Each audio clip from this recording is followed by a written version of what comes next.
જૂનાગઢ શહેરના ધારાગઢ દરવાજા નજીક પાણીની પાઇપલાઇન બ્લાસ્ટ થતા રસ્તો ધોવાઈ જવાની અને ભૂવો પડવાની ઘટના સામે આવી છે। પાઇપલાઇન તૂટતા મોટી માત્રામાં પાણી રસ્તા પર ફરી વળ્યું હતું, જેના કારણે વાહન ચાલકોને ભારે હાલાકીનો સામનો કરવો પડ્યો હતો। મજેવડી દરવાજાથી ભવનાથ તળેટી તરફ જવાના મુખ્ય માર્ગ પર બનેલી આ ઘટનાને પગલે તંત્ર દ્વારા સમારકામ અને જરૂરી કાર્યવાહી હાથ ધરવામાં આવી રહી છે।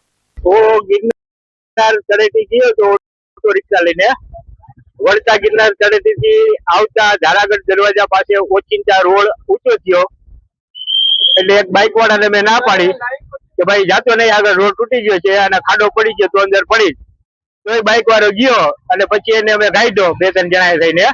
અને આ જે ધાર્મિક સ્થળ છે ગિરનાર તળેટી એ જવાનો મેઇન રોડ છે, એટલે મારી એવી માંગણી છે કે જેમ બને એમ તાત્કાલિક આ રોડ નું સમારકામ કરી અને સારી રીતે રોડ વ્યવસ્થિત બનાવે, જેથી કરીને કોઈ બીજી હાનાકાની કે નુકસાની થાય નહીં। પાઇપલાઇન તૂટું કે શું છે એ કઈ ખ્યાલ નથી, પણ ઓચિંતાનું પાણી નીકળ્યું એટલે મેં વાહનને રોકાવી દીધા, જેથી કરીને કોઈ અકસ્માત ના થાય।